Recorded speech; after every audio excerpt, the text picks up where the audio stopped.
انڈے کا کاروبار کر۔ عمران خان نے کہا مرغی پالو، تم نے مذاق اڑایا، اب 20 روپے کے 30 روپے کا انڈا کھاؤ، جو 8 روپے کا تھا 10 روپے کا تھا۔ اس نے کہا کٹے پالو، بھینسیں پالو، دودھ فری میں۔ ارے نہیں، اور لو نا 250 کلو دودھ۔ قرآن کہتا ہے نا لَئِن شَكَرْتُمْ لَأَزِيدَنَّكُمْ وَلَئِن كَفَرْتُمْ إِنَّ عَذَابِي لَشَدِيدٌ۔ پاکستانیوں کے لیے قرآن اترا ہے کیونکہ رب کو پتہ تھا میں نے ایسے ایسے نمونے یہاں پیدا کیے۔ اللہ کہتا ہے شکر کرو گے بڑھا دوں گا، نا شکری کرو گے پکڑ لوں گا گھٹا دوں گا۔ اللہ نے کیسے کیا؟ اس نے کہا دودھ فری ملے گا، بکریاں پالو، بھینسیں پالو، مرغیاں پالو، اور یہی دیہات کی خوراک ہے۔ اور ہم نے کہا مرغیاں پلوا رہا ہے، عمران نے بھیڑ کٹے دے رہا ہے یار۔ اس کے بعد نتیجہ کیا نکلا؟ نہ دودھ مل رہا ہے، نہ انڈا مل رہا ہے، نہ گوشت مل رہا ہے، چیخ رہا ہے مہنگائی خبیث قوم وہ مظاہرے کر رہی ہے جی 600 روپے 650 روپے مرغی، خدا کرے یہ 6000 روپے کلو ملے تمہیں۔ کہا تھا نا تمہارے پرائم منسٹر عمران خان نے مرغیاں گھر میں پالو، پال سکتے ہو، اذانیں بھی دیں گی، فرشتوں کی خبر بھی دیں گی، نہیں ہم نے پالنی، چلو چوسو پھر پکڑو۔ اب مرغی بھی ہاتھ سے گئی، انڈا بھی ہاتھ سے گیا، گوشت بھی ہاتھ سے گیا۔ اور اللہ قرآن میں کہتا ہے وَأَقْسَمُوا بِاللَّهِ جَهْدَ أَيْمَانِهِمْ لَئِن جَاءَهُمْ نَذِيرٌ لَيَكُونُنَّ أَهْدَىٰ مِنْ إِحْدَى الْأُمَمِ۔ یقین کرو میں قرآن جب پڑھتا ہوں نا تو مجھے بھی حیرت ہوتی ہے کہ یار یہ ہمارا جو پرائم منسٹر آیا تھا 75 سال بعد، اس نے قرآن کی تفسیر تو نہیں پڑھ لی کہیں سے؟ کیونکہ پہلے تو سارے جاہلین مطلق آتے رہے نا، جو کہتے تھے زندہ ہے بھٹو، زندہ ہے، آج بھی زندہ ہے، مر گئی سندھی عوام ساری، زندہ بھٹو، جی بھٹو کہتے ہیں نا۔ میں حیران ہوتا ہوں کبھی کبھی کہ یہ ایسی تفسیر بیان کرتا ہے، اگر ہم جا کر ریسرچ کریں تو ہمارے رونگٹے کھڑے ہو جاتے ہیں۔ اور اللہ نے یہ چیزیں اتاری تھی عرب میں رسول اللہ صلی اللہ علیہ وسلم پر، تبھی تو اس کو آئی نالج میں۔ اللہ نے اس وقت کہا اقسم قسمیں اٹھائیں گے عمران خان جھوٹا ہے، تو باقی تو سارے کعبے دے امام بٹھائے نے تسی، اور جھوٹ کرتے، یعنی اتنا انہوں نے جھوٹ کی رٹ لگائی رکھی، پوری دنیا میں اس پر ایک بھی جھوٹ ثابت نہیں کر سکے۔ وہ گھڑی والے بھی بھاگ گئے، اور رات کو بھی کوئی بھاگ گئے، سب بھاگ گئے۔ اس کا مطلب ہے سچ کو آنچ نہیں ہے، یہ ماننا پڑے گا۔ عمران خان میرا رشتہ دار نہیں ہے، نہ میرے علاقے کا ہے۔ وہ کوئی سچے کی تعریف کرو تاکہ رزق خدا بڑھائے، شکر کرو تاکہ رزق خدا بڑھائے۔ جو قوم شکر نہیں کرتا اللہ ان کو بھوک اور افلاس سے مار دیتا ہے۔ اور تم نے عمران خان کی ناشکری کی ہے، وہ کہتا تھا گھروں میں رزق کی اجناس کی پیداوار کرو، تم نے انکار کیا، مذاق کیا، خدا نے تمہارے ہاتھ سے آٹا بھی گم کر دیا۔ جو پاکستان دنیا کا چھٹا بڑا ملک گندم پیدا کرنے والا ہے، اس آٹے سے تم محروم ہو گئے۔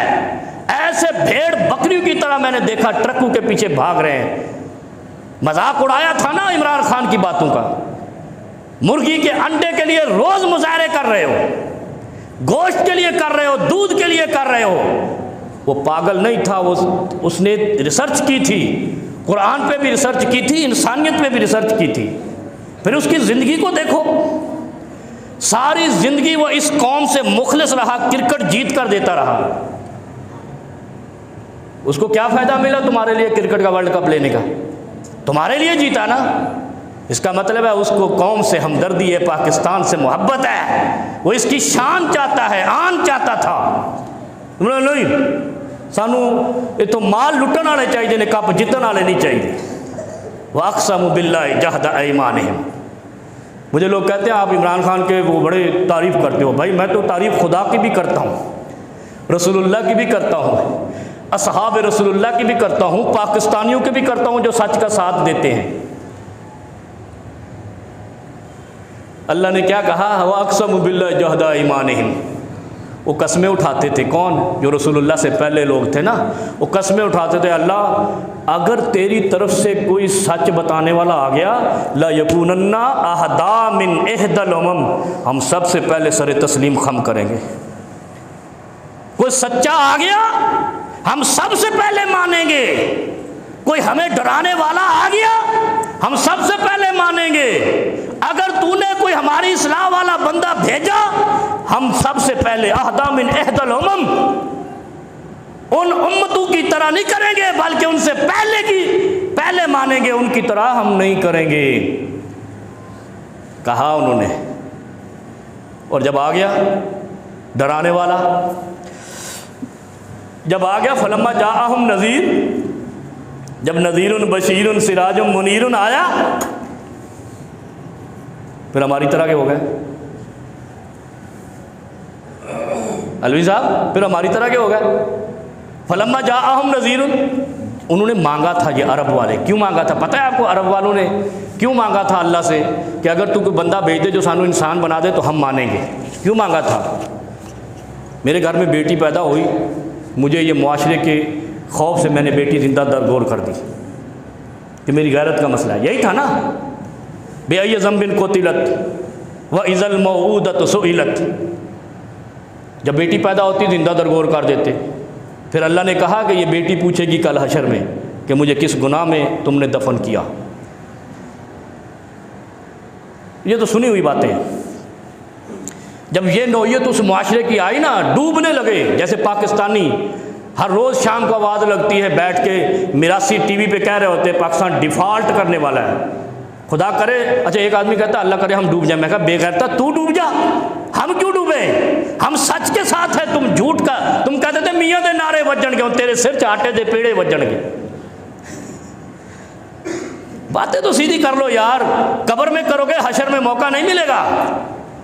جو سیدھی بات ہے کہہ دو۔ جسٹس افتخار چودھری کہتا تھا نہ آسمان گرے گا نہ زمین پھٹے گی، سچ کہہ دو، ول پاور سے کہہ دو۔ اور ہم کہہ دیتے ہیں، پھر تو آسمان پھٹ رہا ہوتا ہے، زمین پھٹ رہی ہوتی ہے، آسمان گر رہا ہوتا ہے، اتنی لمبی زبانیں ہم پر بھونک رہی ہوتی۔ اور معززین کی، میں نے ایک دن لکھ دیا، میں نے کہا جتنی بری حالت اس وقت پاکستان میں مذہبی جنونیوں کی ہے نا، اتنی کسی دنیا کے ملک میں نہیں ہے۔ ان کو سچ نظر ہی نہیں آتا، ان کو فضل الرحمان کے علاوہ سارا جھوٹ نظر آتا ہے۔ جس نے پچھلے 30-40 سال سے دین کی نیلامی لگا رکھی ہے، وہ اقسم، یہ وہی لوگ تھے، وہ دانشور تھے۔ ابو جہل نے کیا کہا تھا؟ میں ایسا قرآن لے آتا ہوں، اس کا مطلب پڑھا لکھا تھا، جاہل تو نہیں تھا۔ جاہل تو نہیں تھا نا ابو جہل، اس نے کہا تھا میں ایسا قرآن لاؤں گا، اللہ نے کہا لے آ، جب نہیں لا سکا ایک سورت لے آ، کہا ایک آیت لے آ، ابو جہل سے کہا تھا، اس کا مطلب پڑھا لکھا دانشور ڈاکٹر انجینئروں جیسا آدمی تھا۔ اور ادھر نبی کون سا تھا؟ ان پڑھ، نبی امی وصلی اللہ علی النبی الامی، ایسے ہی تھا نا۔ پڑھے لکھوں کو شکست دی ہے ان پڑھ نے اپنی اللہ کی مدد سے، اور ہم پڑھے لکھے امریکہ کے نوکر ہیں، یہودیوں اور عیسائیوں کی کمپنیوں کے ملازم بن کر فخر سے اتراتے ہیں دنیا میں، اپنی مرغی نہیں پالتے، بکری نہیں پالتے، بھینس نہیں پالتے۔ جو خدا نے زمین دی ہے اس کے رزق کو اپنے جانوروں کو کھلا کے اپنا پیٹ نہیں پالتے، پھر بھوک سے مرو گے نا، اور کیا کرو گے؟ پھر ذلیل و رسوا ہوگے نا، کیا نہ کرو گے؟ وَأَقْسَمُوا بِاللَّهِ جَهْدَ أَيْمَانِهِمْ۔ موضوع تو کوئی اور تھا، آج بات کہیں اور نکل گئی۔ اصل میں آیت کا مفہوم بڑا وسیع، میں نے کہا نا یہ معنی خیز اور آئی کیو لیول والی آیت ہے یہ قرآن کی، جا کر کہیں سرچ کرنا۔ انسان کے آئی کیو لیول کو جو قرآن میں آیت بیان کرتی ہے نا، جس کو کہتے ہیں مینٹل لیول، وہ یہ آیت ہے، وَأَقْسَمُوا بِاللَّهِ جَهْدَ أَيْمَانِهِمْ لَإِنْ جَاءَهُمْ نَذِيرٌ لَيَكُونُنَّ أَهْدَىٰ مِنْ إِحْدَى الْأُمَمِ۔ اللہ سے کہا اللہ کوئی بندہ بھیج دے، ذرا سانو بندہ بناوے، ہم سب سے پہلے مانیں گے۔ جب اللہ نے بھیجا نا نذیر بشیر سراج منیر، اور میں تیری تو مننی کوئی نہیں، اور پھر کیا کہنے لگے جو تو لایا یہ ہم بھی لے آئیں گے، کہنے لگ گئے تھے نا جو تو لایا ہے یہ ہم بھی لائیں گے، تو کہا جاؤ لاؤ۔ فلما جاءہم نذیر، پھر اللہ نے جب بھیجا نذیر، ڈرانے والا، نذیر کہتے ہیں ڈرانے والے کو، جہنم سے بچ جاؤ، یہ ڈرانا ہی ہے نا۔ یہ تو نہیں کہا کہ جا کے چوک پہ ایکسیڈنٹ نہیں کرنا، کہا اللہ سے ڈر جاؤ، اللہ سے ڈر جاؤ، جہنم سے ڈر جاؤ، آگ سے ڈر جاؤ، اور ان چیزوں سے ڈر جاؤ جس کی وجہ سے میں نے پہلی امتیں برباد کر دی۔ فلما جاءہم نذیر ما زادہم الا نفورا، جب آیا نا ڈرانے والا محمد رسول اللہ صلی اللہ علیہ وسلم، بدماشی کرنے لگ گیا۔ زادہم الا نفورا کہتے ہیں بغاوت پہ آ گئے، زیادتی پہ آ گئے، ظلم پہ آ گئے۔